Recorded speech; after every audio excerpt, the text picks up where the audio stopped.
Hope you're all comfortable. We're about to start.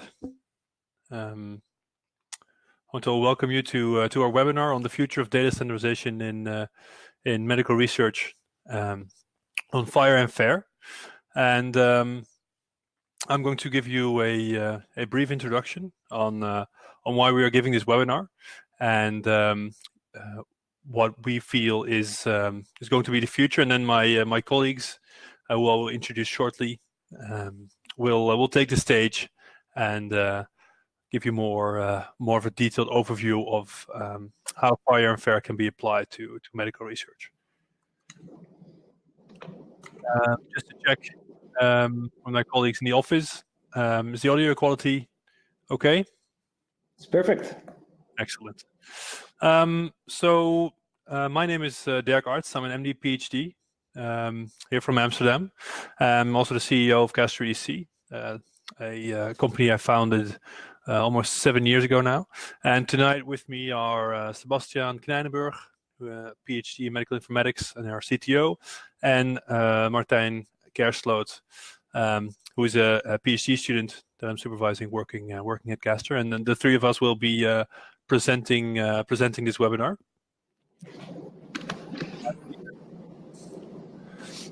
And I wanted to talk with you a little bit about why are we organizing this webinar and what is the future of medical research. I want to talk a little bit about the promised land, if you will. And for that, I want you to close your eyes and imagine you're a researcher who's just woken up on a sunny day and is going for a cup of coffee and is waking up slowly and then biking to work. Spring is in the air. The trees are just turning green, and while you're biking to work, you get a notification on your phone saying that 4 new patients have been automatically enrolled in your study through the recruitment profile that was set up before. And all the relevant data for these patients that have been enrolled has been preloaded into your study in the research platform that you're using from the EHR system, and the patients are basically ready to be randomized. And while you get into the hospital and you start looking into these patients and you start to process them for further inclusion into your study, the system notifies you that it identified a researcher in Italy that is capturing similar data as you are capturing on a project that they're running in Italy. And this researcher has indicated that they might be interested in collaborating with other researchers. And the system is actually indicating to you that 65% of data elements that you are capturing in your projects overlap, and the system can automatically map it, which presents you with a great opportunity to collaborate with this researcher in Italy. Now, obviously, this is still a fairy tale. This is not where we are right now, so the promised land, as I said. But with the technology that we're discussing today, this could actually happen. So we're talking about automated recruitment and enrollment of patients, complete reuse of any EHR data that is present on these patients, but also things like automatically discovering researchers who are doing similar studies across the globe and collaborating with them, because the system knows about the data that you're capturing. And just to clarify, we're always talking about metadata here. So we're never talking about looking at actual patient data, but about metadata. So we know a study has questions about diabetes, so then we can easily match it to any other study that has questions about diabetes without actually revealing anything about the patients. So today we're going to talk about FHIR, Fast Health Interoperability Resources, and FAIR, Findable, Accessible, Interoperable, and Reusable. And the reason we're talking about these two standards is because with these two standards combined, we could potentially make this promised land that I told you about happen.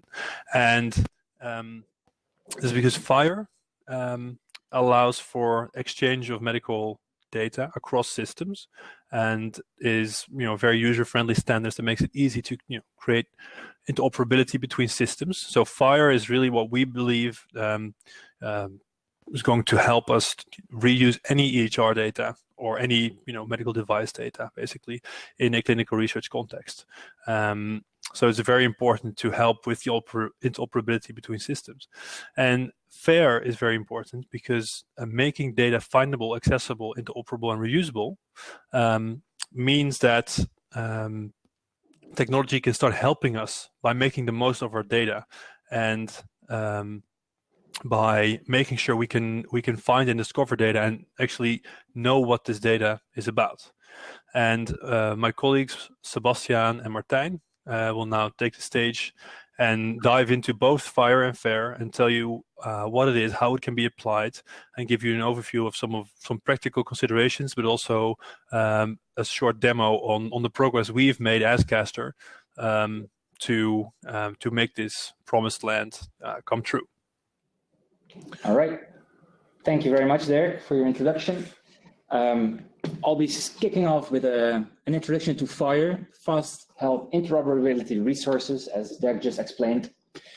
FHIR is a new or relatively new standard that was developed by the HL7 organization, a standards body, most well known for their HL7 version 2 and version 3 and the CDA communication protocols.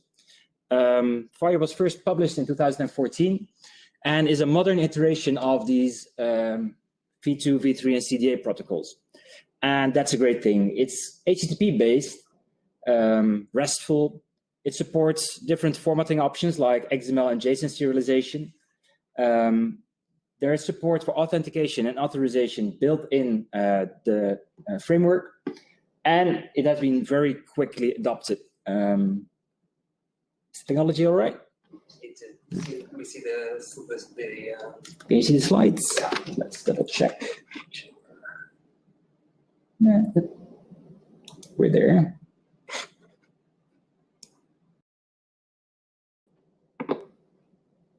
Let's make sure we're really there. Yep, looks good. Back to the slides. FHIR has been very quickly adopted, especially in comparison to the V2 and V3 standards that were there before. The first version was published in 2014. 2 weeks ago, version 4 was formally published. And that's, again, a great upgrade over the previous ones. But let's get a little bit into what FHIR actually is. So FHIR is a modeling language, and it's all based around resources. The resources are the building blocks of the FHIR standard, and they specify clinical models, semantical models around healthcare information. They are split in 6 different categories: clinical, administrative, workflow, infrastructure, conformance, and financial models. And for clinical research, the most important ones are those in the clinical category and a little bit in the administrative and the workflow categories, like patient resources, encounters, hospitalizations, etc. So what does it mean, a building block? Let's look at an example of, in this case, the patient. This is the definition, the UML diagram of a patient. You can see that a patient has identifiers, they have a name, a gender. It's all semantical data about a patient that can be filled and completed in a patient resource. If you then look at how this looks in practice, this is a JSON representation of a patient object. You can see there's a full URL, which means that it's HTTP accessible. And this resource is of type patient. And you can see a mapping from the domain specification, the patient specification, to the real data in here. Patient has a birth date, a gender, male in this case, identifier, can have multiple identifiers. And this is basically all there is to it. You have your specification of what a patient entails, and you fill that specification with the data. Afterwards, you can also verify that the data that you enter is actually conforming to the standard as specified. Then, if you have all these resources and you want to use them, which is basically what implementing FHIR entails, Implementing FHIR means that you have to map your own data store to a FHIR resource, or if you receive a FHIR message, that you have to map the data that's in the FHIR message to your own data structures. The FHIR specification gives a basic set of building blocks, like the patient I just showed, but they are the bare minimum amount of data that is necessary. Luckily, FHIR resources can be extended, and these extensions can have rules and validation sets around them. So for example, you can have US core patient as an extension of the real patient resource. And the US core patient profile defines that a patient has a social security number that matches the US social security numbers. And you can validate your resources against these profiles. These profiles then can be shared across researchers and IT personnel all over the globe. And there's thousands of these profiles available online, mostly published on simplifyer.net. And that's a very good resource to go to see what else is available. Then the big interesting question is, of course, how can this new standard FHIR help advance medical research? And for us, as an electronic data capture platform, the most straightforward way is, of course, via automating electronic data capture via data exchange on FHIR messages. But there's way more. For example, patient recruitment. FHIR servers that serve FHIR messages allow for easy querying of data. So for example, you can search for patients that match a very specific set of diagnoses, laboratory values, conditions, hospitalizations, whatsoever. Consent management, very relevant in research as well. The FHIR specification has consent resources. And there's active research going on how these consent resources can be applied for tracking consent, not just for clinical practice, but also for clinical research. Of course, devices are a hot topic, either whether it's phones that the patient always has with them, or medical devices within the hospital or outside the hospital. As long as they talk FHIR, you can easily integrate them into your existing architecture if your systems also talk in the FHIR format. And last but not least, talking FHIR means that you have to think about how you represent your own data in the FHIR format. That means that you have to annotate your data in such a way that you can send it in FHIR resources. This really improves the fairness of data, about which Martijn will talk in a little bit, by actually facilitating standardization of data at the source. Diving a little bit into the first option, the automating of data exchange via FHIR, as that's the use case that we've been exploring in the last 3 years. Research data is of a highly structured nature.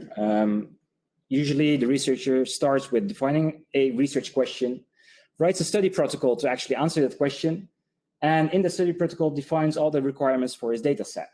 That study protocol gets approved by an ethical review committee and then doesn't get changed anymore. So at the beginning of a research project, the researcher should know which data points he actually needs. That data is usually then already readily available within the electronic health record of the hospital. However, the researcher usually builds a database either himself in Access or Excel in the worst case, or using a specially created database for it, or uses an electronic data capture tool like Castor, but there are multiple in the world. And there is a disconnect between the electronic health record and the data capture tool or research database. This means that the researcher or the team of researchers needs to put high levels of effort in the data duplication and transcription of the electronic health record to the research database. One of the Dutch university hospitals made an analysis 3 years ago and found that they could save around 70 full-time equivalents just on the transcription of research data from the electronic health record into research databases. So that's a huge time waste. And even worse is the fact that it's humans actually doing this work. And that introduces a high risk of transcription errors. If you're sitting with 2 screens, copy pasting or typing over, there's a big chance that you'll either paste the wrong value in the wrong field or that you make typing mistakes, which really hampers the research quality and the quality of the publications that arise from it. As a step in between, the researcher then can ask hey, can we please get an export of, for example, lab data from the hospital? And that may be possible sometimes, but it's usually very hard to achieve. And usually there's large time gaps between the request for that data and the actual retrieval of it.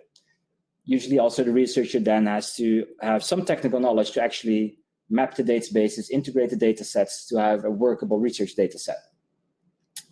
So FHIR here could actually play a very nice role.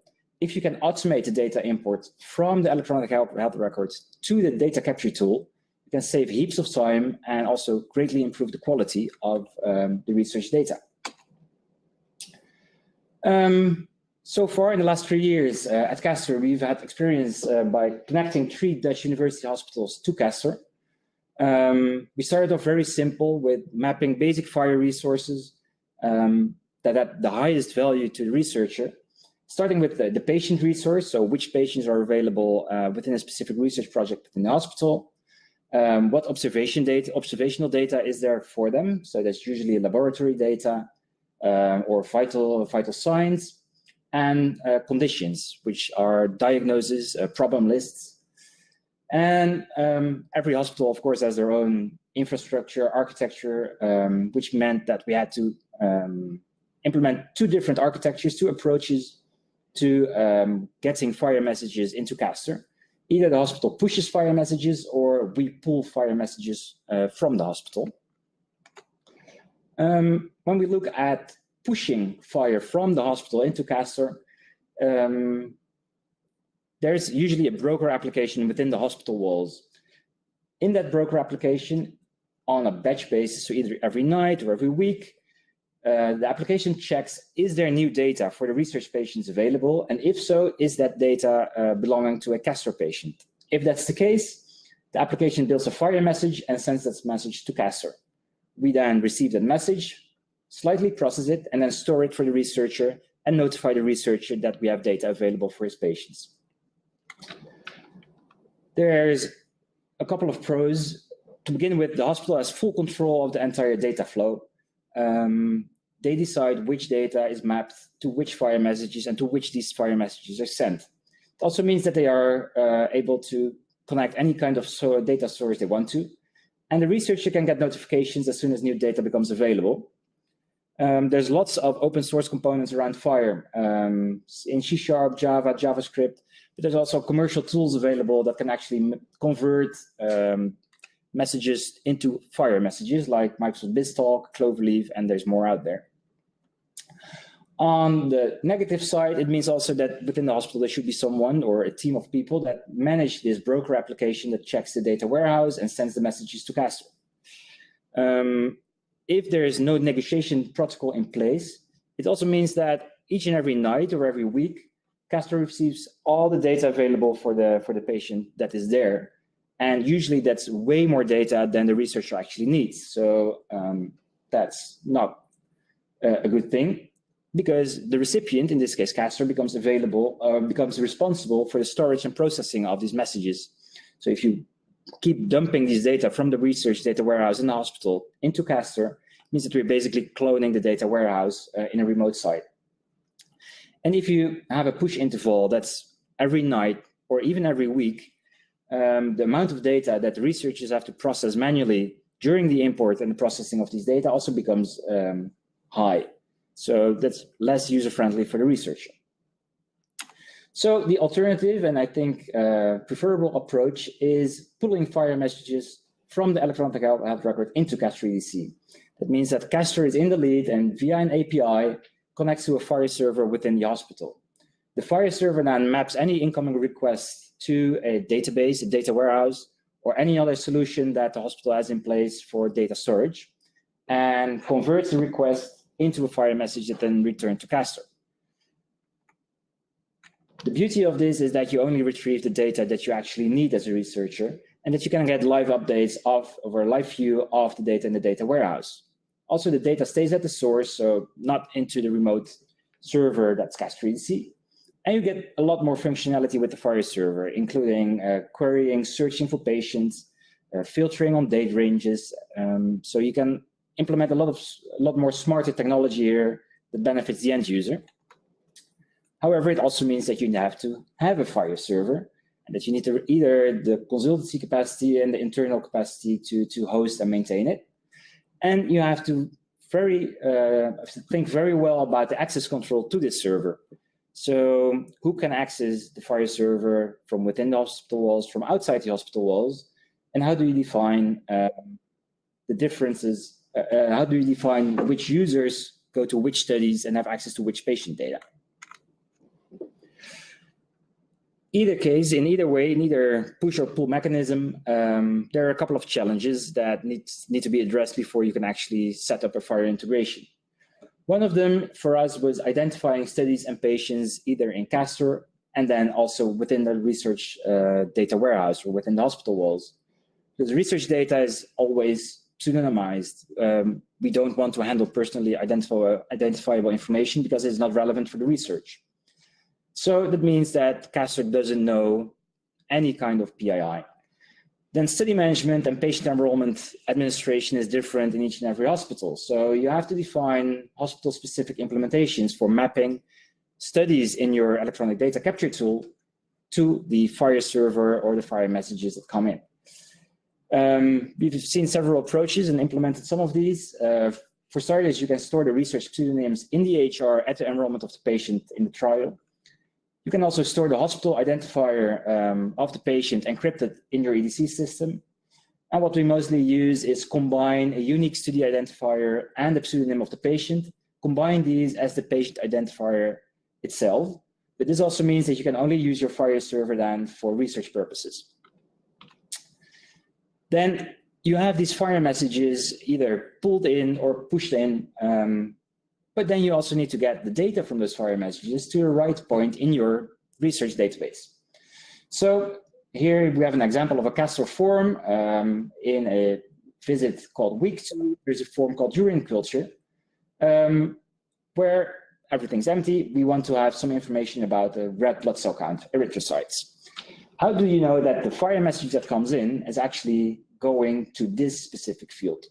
For this, we built a metadata module where you can define per data point in your study how it relates to a specific FHIR resource, in this case, an observation, what you want to store in this form field from that observation, a main value from the observation in this case, and we need a codable concept. So what observation is actually being measured here? And preferably that should be internationally recognized terminology system codes like LOIN codes, SNOMED codes, or any other.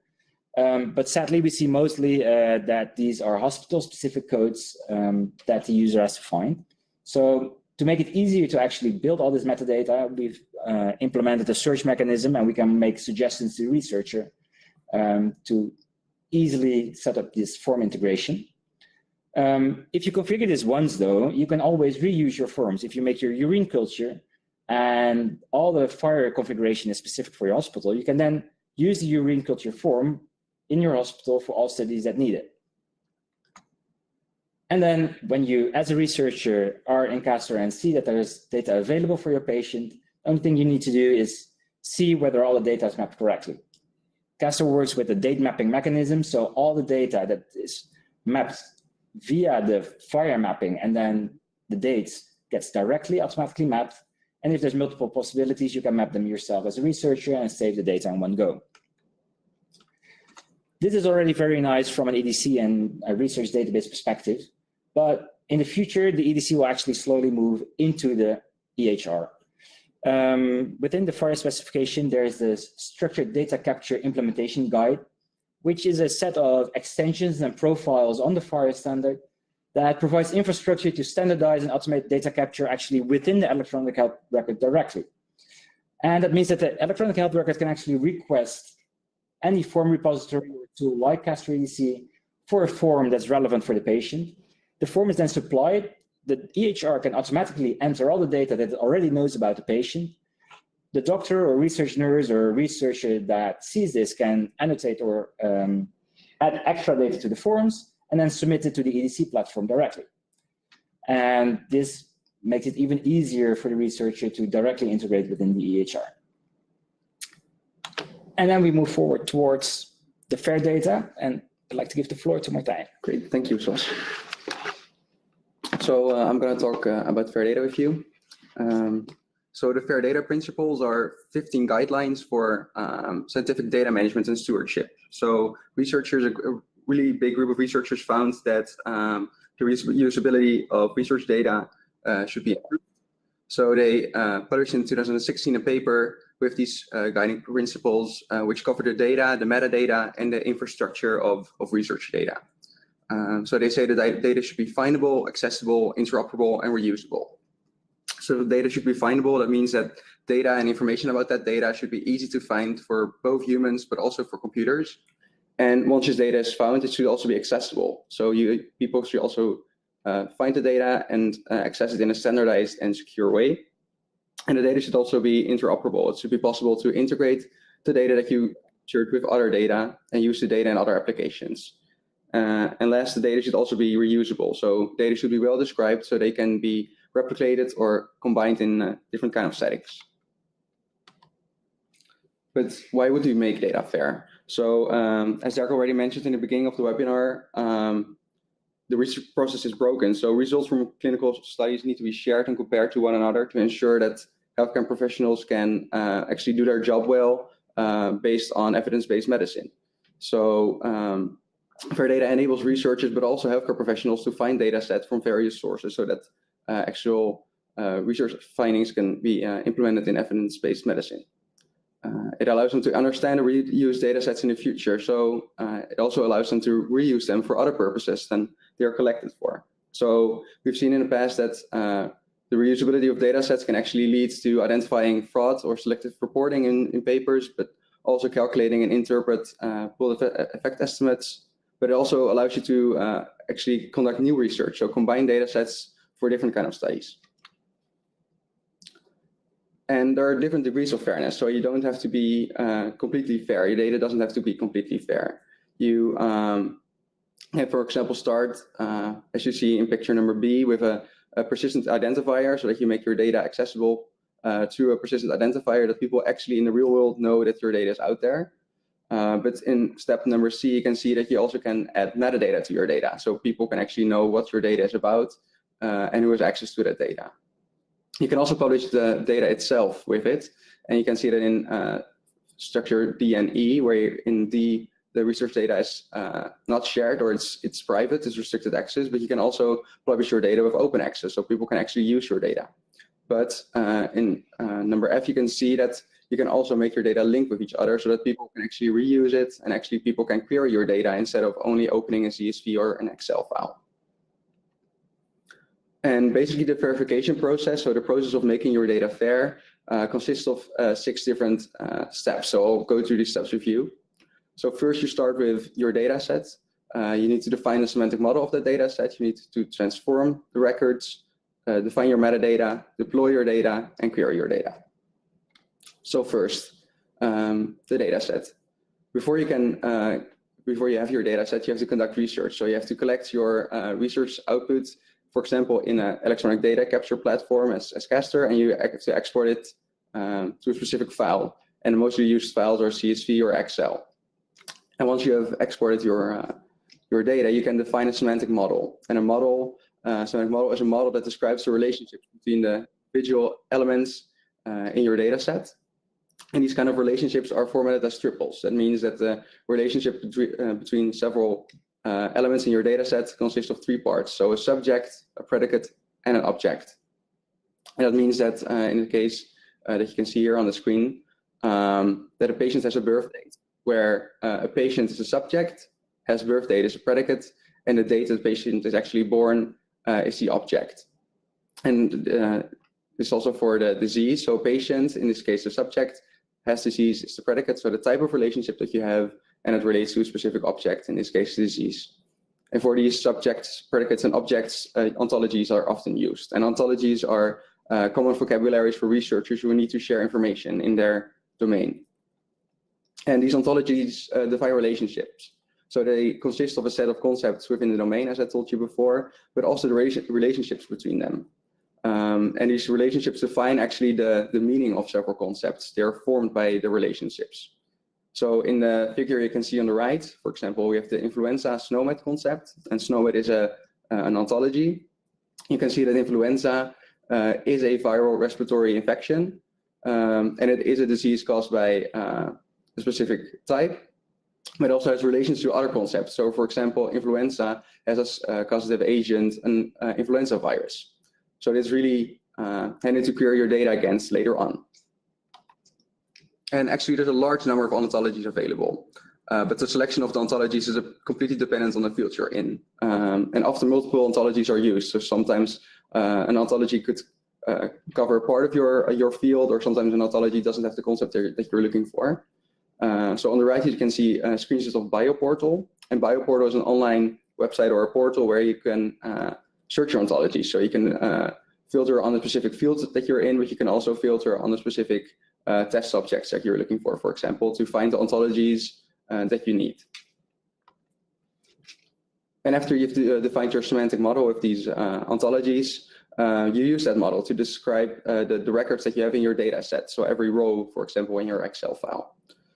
So here you can see in an image that we have here, that's instead of the patient that we had before, like the patient resource, we have a patient specific number, so patient 123. And you can see that this patient has a birth date, and the birth date is filled in, so it's the 28th of June, and this patient has influenza as a disease.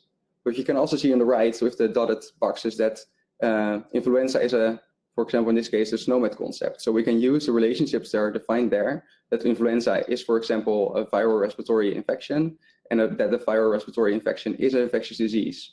So that helps us to look at the data in a different way, but also to query it later on.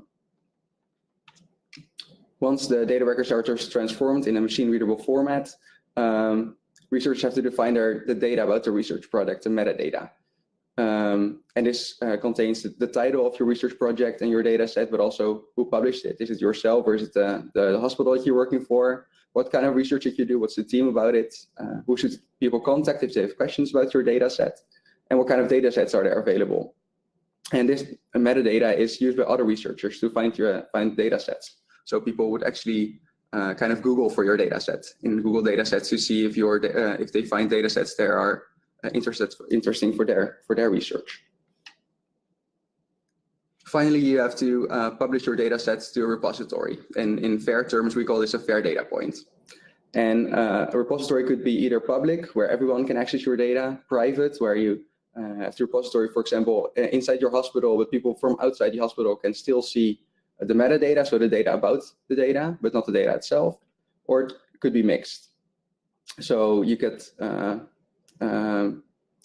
the part where you have to assign specific rights to people, for example, to see the data. And other people can use the previously defined metadata to make to search the data, so the data is findable by that previously defined metadata. And your data gets a URL, so a uniform resource locator, so actually a web link that can be used to find your data and query it later on. So then your job is done, but other people can reuse your data and can query it. So other researchers can query your data for their research. So for example, if we look at the example that I gave before, you can, for example, see the research question, I want to find all patients that have an infectious disease and are over 30 years old. So here you can see that we're using the relationships from that ontology that I named before. So we can see that we are not looking for influenza anymore, but for an infectious disease. And it leads back also to our patient. And in this case, our patient is also over 30 years old. So this data of this patient will be returned to the researcher.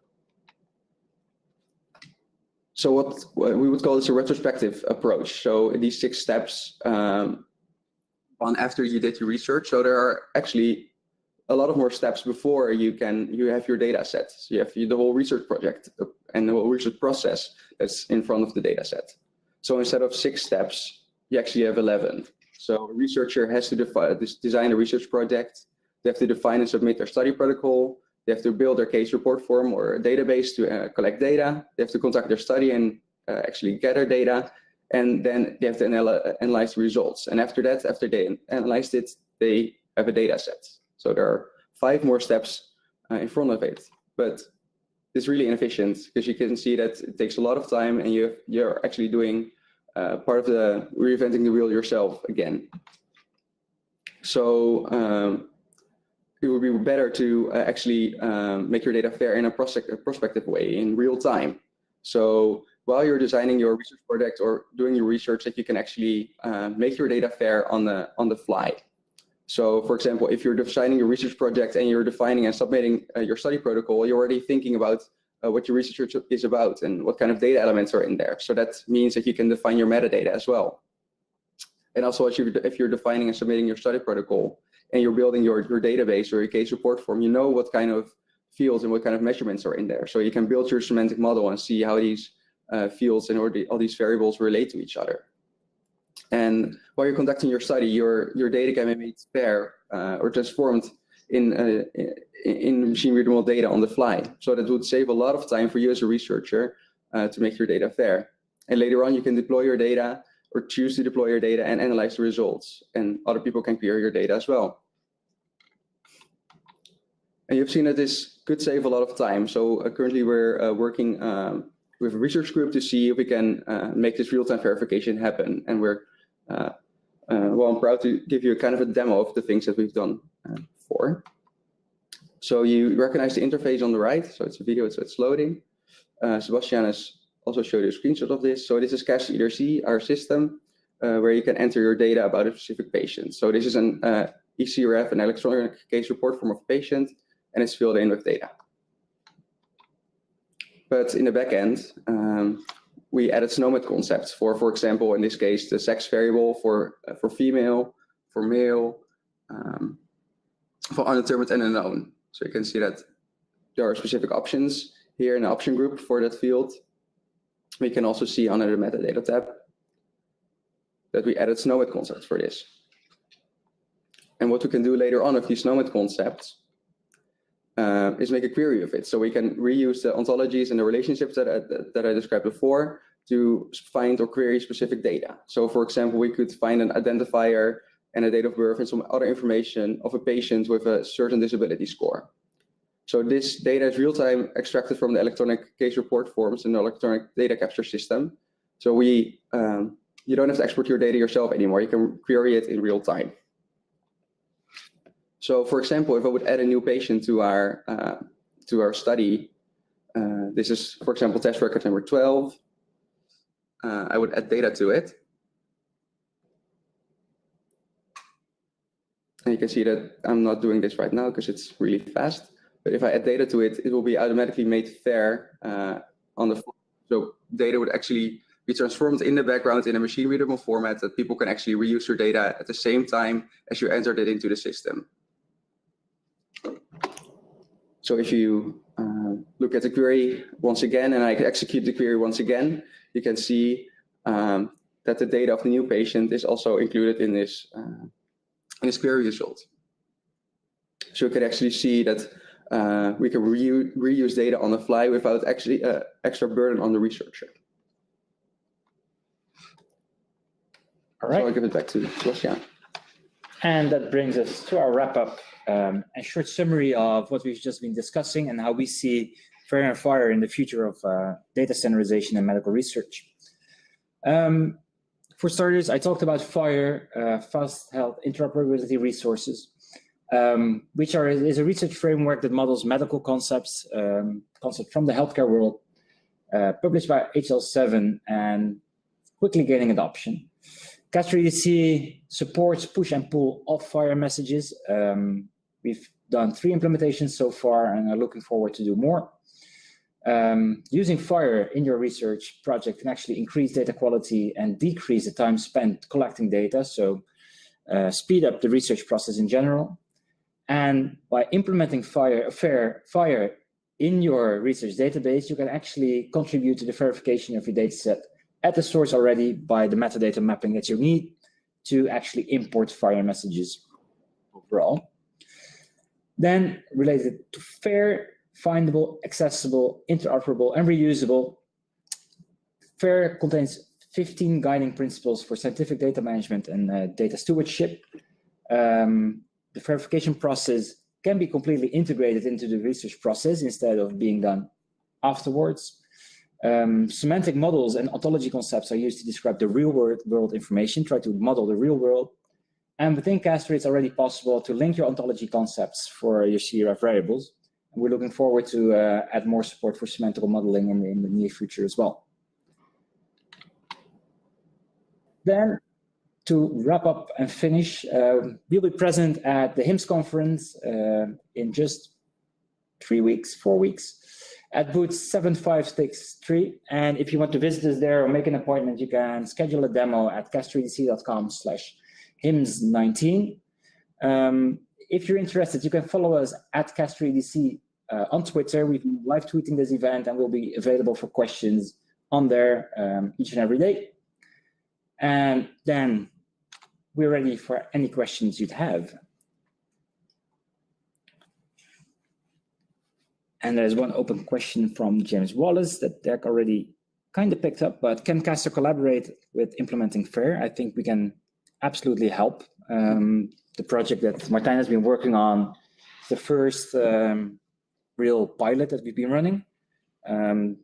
There's a few hurdles that you have to take to define your semantic model before you start actually entering all the ontology concepts and the relationships within Castor. But either we can help there as well, or we know people that may help. So we're always happy to find new pilot projects that want to move forward. And we're absolutely happy to collaborate there. I see that Derk also said that I could maybe elaborate a bit on the manual effort involved in making your data fair. So I've shown you the research process, but also the verification process in the slides before, and you can see that it's kind of a long way, and it's also with the verification. So it isn't just something that you do in a day. There are a lot of people and parties involved. So for example, it's hard to do this for yourself, for example, as a medical researcher. But if you have like 2 or 3 people who are also skilled, highly trained in the usage of ontologies, I think you can set up your data model in a month. But it really depends on the size of your study. So, for example, the process that I've shown you before is a CRF case report form with only 20 variables, and that took us a month to actually find consensus on all the ontology concepts that we're using. But it also depends on the time that you have and the size of your study or your case report form. And the level of detail in your semantic model. Yeah. So you can make it completely crazy and then try to model the entire world around it. But I think first step is actual annotations of your option groups, of your first relationships that may already greatly help with understanding what's actually semantically in your study. True. Marika asks, I assume that the data studies is only used for sharing with permission of the owner of the data sets in Castor. Is that correct? Absolutely. Let there be no misunderstanding about that. We're working on a governance model that if you want to, you can share your data, either parts of your data, of your entire data set, or an anonymized set of your data. That's on our roadmap, but right now, the default is no access whatsoever until you as a study admin actually invite people. So we will never allow people to actually check the data. Then Tim Shorter, what is your vision on electronic access control and authorization for data sharing? I think that's a very valid and good question to which we don't have the direct answer. We've been discussing it for the pilot project that Martijn has been doing. Today at the GoFair implementation network meeting that I attended, we discussed with a couple of people again what the options are. There's no consensus on it yet. However, I think given the fact that OAuth 2 is by now the de facto standard in online authentication and authorization, and the combination with OpenID Connect, institutional access control, Active Directory linkage, I do see a future where access control is governed through OpenID Connect and OAuth 2. But we still have to start a pilot with this. That's planned for, I think, Q2 or Q3 of this year to start playing around. And for starters, we will probably go with an OAuth 2 implementation that's based on the Castor EDC's API OAuth 2 implementation. I hope that answers your question. All right. Then we had a question 20 minutes ago, approximately how long does it take to implement FHIR? That's also a very interesting question, and also very depending on the infrastructure and architecture, software architecture that's already available within the hospital. The last implementation we've done, we have managed to get everything up and running and integrate into Castor within 3 months. But there was a very well set up and organized clinical data warehouse or research data warehouse available that was based on detailed clinical models that were already very mapped towards FHIR itself. So the mapping process there was quite easy. And I think the real setup of the FHIR server and making the transformation there took about 4 to 6 weeks. And then 6 weeks of overhead and making sure that the infrastructure is set up and that the firewall rules and VPN connections are working. That takes at least another 6 weeks, is our experience. In other hospitals, it took a bit longer, but we started smaller there with just a pilot project and then including a second study and a third study instead of directly building a full integration towards a FHIR server. So there's no one size fits all here. I think it really depends on the available infrastructure architecture, but it can be rather quick. And more electronic health records are working on support for FHIR built in the electronic health record itself. So hopefully in the near future, we can actually just make configuration within your study. I want to connect to an Epic electronic health record. This is the URL. This is how we authenticate and authorize ourselves, and then start importing FHIR messages. I see a future not too far from here where that will actually be possible.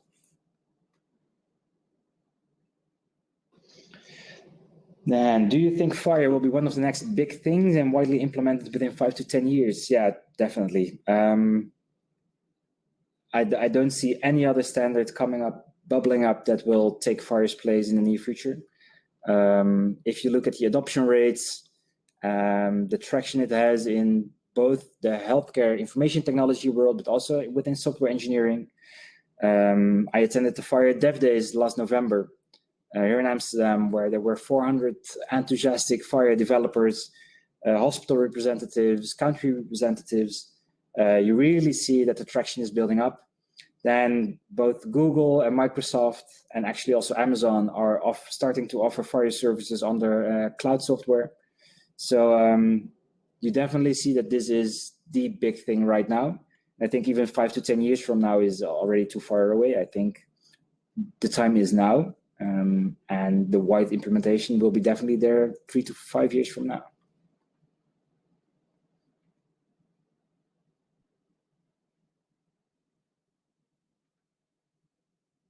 Then if there are no other questions, we'll stick around for a little bit longer. If anyone thinks of any questions, if not, feel free to reach out and follow us at Castor EDC on Twitter, on LinkedIn, Facebook, and meet us at HIMSS.